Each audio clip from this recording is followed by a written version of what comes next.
Topic. आज हम लोग बात करने वाले हैं मेकअप पर। देखो, मेकअप के लिए बात कौन कर रहा है जो खुद मेकअप इतना ज्यादा नहीं करती, लेकिन मेकअप के बारे में जानती बहुत कुछ हूँ। और कितना जरूरी है ये आज हम बात करने वाले हैं। तो सबसे पहले बात आएगी कि मेकअप करना क्या जरूरी है या नहीं है। आपकी राय इस बारे में क्या है? तो सबसे पहले मैं राजवीर जी से पूछना चाहती हूँ, क्या मेकअप करना जरूरी है? Ma'am, good evening ma'am. Good evening. Ma'am वैसे मैं तो मेकअप इतना करती नहीं हूँ, पर मेरे को लगता है कि सुंदर लगने के लिए शायद जरूरी ही है। ओके, ग्रेट, बहुत बढ़िया। मैम वैसे तो जो नेचुरल मेकअप की हमारी बॉडी का अंदर से ग्लो आता है मैम, वो तो अलग ही होता है। हम्म। जो हम लोगों ने हर्बल लाइफ खा के निकाला हुआ चेहरे का ग्लो, वो तो अलग ही दिखता है। जी। लेकिन मैम कहीं को मेकअप करना बहुत अच्छा लगता है तो कर भी लेना चाहिए, वो भी सुंदर लगता है। वाह, ग्रेट। बहुत ही अच्छा रिप्लाई किया आपने राजवीर जी, थैंक यू वेरी मच। तो बीच बीच में हमारी क्वेश्चनिंग चलती रहेगी, और अपने आपको अलर्ट रहिए कि मेरे क्वेश्चंस क्या आएंगे। आप पूरे सेशन में आज क्वेश्चन बीच में रहेंगे मेरे, राइट? तो उन्होंने राजवीर जी ने बताया कि मेकअप करना तो चाहिए, क्योंकि हम लोग लेडीज हैं, गर्ल्स हैं, मेकअप तो हमें पसंद होता है। हालांकि जो हमारा न्यूट्रिशन है हमें इतनी पावर दे देता है, अंदर बहुत कुछ, काफी कुछ अच्छा कर देता है। तो उससे अपने आप ऑटो मोड पे बाहर स्किन पे ग्लो दिखना शुरू हो जाता है, राइट? तो इसमें सबकी अपनी अपनी राय है कि मेकअप होना चाहिए, नहीं होना चाहिए। सबका अपना पर्सनल इसमें थिंकिंग आती है। तो मेरी नजर में मेकअप करना चाहिए या नहीं, तो मेरी सोच ये कहती है मेकअप जरूरी नहीं है। आपकी चॉइस है। आपको अगर थोड़ा सा अपना लुक एनहांस करना है, आपके फीचर्स जो आपके दिखाई दे रहे हैं फेस पे, नाक की शेप कैसी है, आईज कैसी दिखती हैं, लिप्स कैसे दिखते हैं, उसको थोड़ा एनहांस कर देता है, थोड़ा हाईलाइट कर देता है। हाईलाइटेड चीजें ज्यादा सामने वाले को नजर आती हैं, बस वो उसको हाईलाइट करता है। लेकिन आप कहें कि मेकअप आपकी पर्सनैलिटी ही चेंज कर दे, वो पॉसिबल नहीं है। पर्सनैलिटी में और बहुत सारी चीजें आती हैं।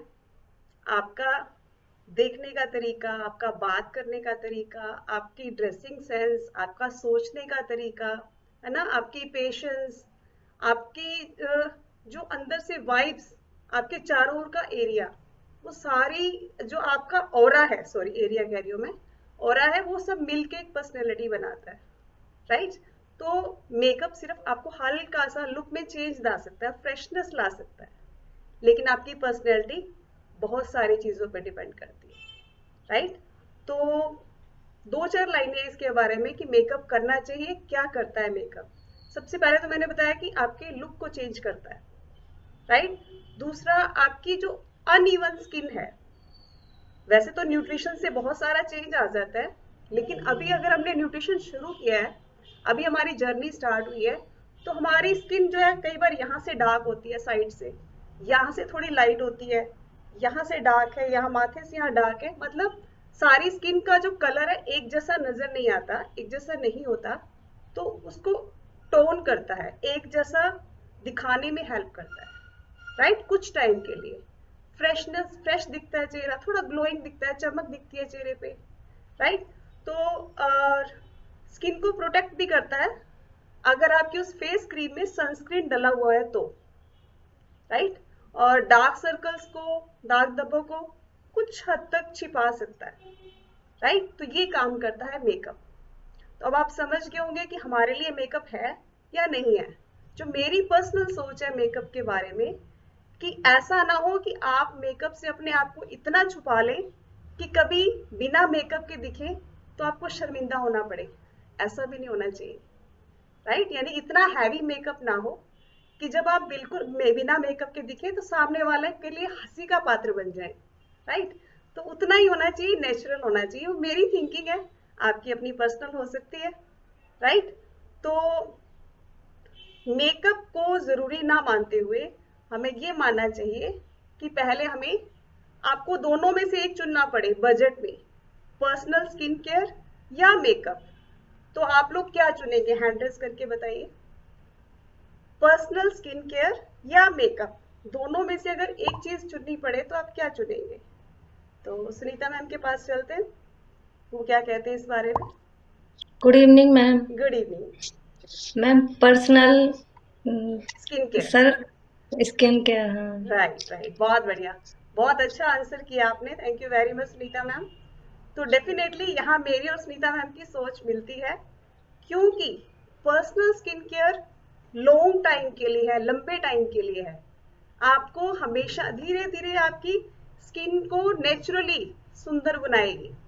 और मेकअप पे एक बार आप खर्च करेंगे, वो आपको जब तक मेकअप टिका हुआ है, 1 घंटा 2 घंटे, या जो परमानेंट मेकअप्स होते हैं कुछ घंटे, आपको सुंदर बना के रख सकता है। लेकिन उससे क्या मतलब कि वो पैसा अर्थ नहीं आएगा। तो दोनों में से एक पे लगाना पड़े, पहले स्किन केयर पे लगाइए, फिर आपको एक्स्ट्रा लगाना है शाइन करने के लिए, कुछ छुपाने के लिए, तो आप एक्स्ट्रा लगाइए। राइट। तो पहले तो बेसिक जो हमारा स्किन केयर है उसमें क्या क्या चीजें जरूरी हैं उसके बारे में जानते हैं। ओके, तो बेसिक स्किन केयर में सबसे पहले तो स्किन को क्लीन करना। क्लींजर कैसा होना चाहिए, इसके बारे में जो है बहुत सारे, अब स्किन जो है बहुत तरह की होती है, कंफ्यूजन होती है कि मेरी ऑयली स्किन है या मेरी ड्राई स्किन है या मेरे टी जोन पे ऑयल आता है, कैसी स्किन है, मुझे कौन सा क्लींजर लगाना है, कैसे क्लीन करना है, बहुत सारी कंफ्यूजन होती हैं। तो हमारे न्यूट्रिशन ने हमारी वो प्रॉब्लम सॉल्व कर दी है। तो हम लोग जो क्लींजर यूज करते हैं, तो उसमें क्या है, आपको सभी स्किन टाइप्स के लिए वो यूज कर सकते हैं। ऐसा क्यों? क्योंकि वो नेचुरल है, नेचुरल चीजों से बना है। जैसे उसमें हल्दी डाली हुई है ना, एलोवेरा डाला हुआ है, राइट। तो ऐसे क्या है, वो आपको जो है नेचुरली आपकी स्किन को क्लीन करता है। कपूर डाला हुआ है, तो ये नेचुरल हर्ब्स हैं जो स्किन को सुंदर बनाती हैं, राइट। तो इसमें जो है आपको कुछ भी हार्म करने वाली चीज नहीं है, राइट। तो बेझिझक हम लोग यूज कर सकते हैं क्लींजर। अब क्लींजर के बाद दूसरी बात आती है कि जो हमने क्लीन किया स्किन को, उसके पोर्स कहीं ना कहीं साफ किए अंदर से हमने, तो थोड़े से वो ओपन नजर आते हैं। ऐसा नहीं कि क्लींजर से ओपन हुए हैं, जो पहले अंदर डर्ट या डस्ट फंसी हुई थी उसकी वजह से उस जो पोर्स हैं क्लोग हुए हुए थे, रुके हुए थे। तो साफ होने से उसको वापस अपनी शेप में लाना जरूरी है। उसके बाद यूज करते हैं हम लोग टोनर। टोनर क्या काम करता है, स्किन के बैलेंस को मतलब स्किन को वापस बैलेंस में लेके आता है क्लीनिंग के बाद, राइट। तो टोनर में ऐसा क्या डाला हुआ है, जो हमारे न्यूट्रिशन रेंज में जो हम टोनर यूज करते हैं उसमें ऐसा क्या डाला है जो वापस उसको स्किन को अपनी असली पोजीशन में लेके आता है। तो उसमें जो है, एक तो फिर से हमारा जो है उसमें एलोवेरा, राइट। दूसरा जो है उसमें फिटकरी, फिटकरी डाली हुई है, और खीरा डाला हुआ है। यानी कि तीनों चीजें ऐसी हैं जो स्किन को फ्रेशनेस देती हैं, वापस अपनी शेप में लेके आती है, पीएच बैलेंस बना के रखती हैं, राइट। तो ये काम है टोनर का। आफ्टर क्लीनिंग तीसरा स्टेप आता है मॉइस्चराइजिंग। तीसरा स्टेप सीरम का भी है, तीसरा मॉइस्चराइजिंग का भी है। वो दिन के टाइम और शाम के टाइम दोनों का अलग अलग है। सुबह के टाइम पे टोनर के बाद हमने क्या यूज करना है, मॉइस्चराइजर। सुबह के टाइम पे टोनर के बाद मॉइस्चराइजिंग करनी है, राइट। और शाम को इवनिंग टाइम में टोनर के बाद हमने सीरम यूज करना है। अब ये डिफरेंस क्यों है, दिन के टाइम पे सीरम यूज करते हैं तो कई बार वो सन के साथ कांटेक्ट आने में स्किन को डार्क बना सकता है, इसीलिए दिन के टाइम हम सीरम यूज नहीं करते। अदरवाइज सीरम जो है मॉइस्चराइजर से थोड़ा हल्का होता है, तो पहले लगाना होता है, मॉइस्चराइजर बाद में लगाना होता है। तो शाम को हमने टोनर के बाद सीरम यूज करना है, सीरम के बाद मॉइस्चराइजर यूज करना है, राइट। तो सीरम में ऐसा क्या डाला हुआ है, बिल्कुल लाइट लाइट से हल्के हल्के ऑयल डाले हुए हैं, जैसे कि बादाम का ऑयल डाला हुआ है, इसमें तिल का ऑयल डाला हुआ है, ऑलिव ऑयल डाला हुआ है, कुमकुमादी ऑयल डाला हुआ है ना। तो चारों हल्के हल्के हैं, स्किन को नरिश करते हैं, आपके दाग धब्बों को कम करते हैं, तो फाइन लाइंस को कम करते हैं ना, तो स्किन को सुंदर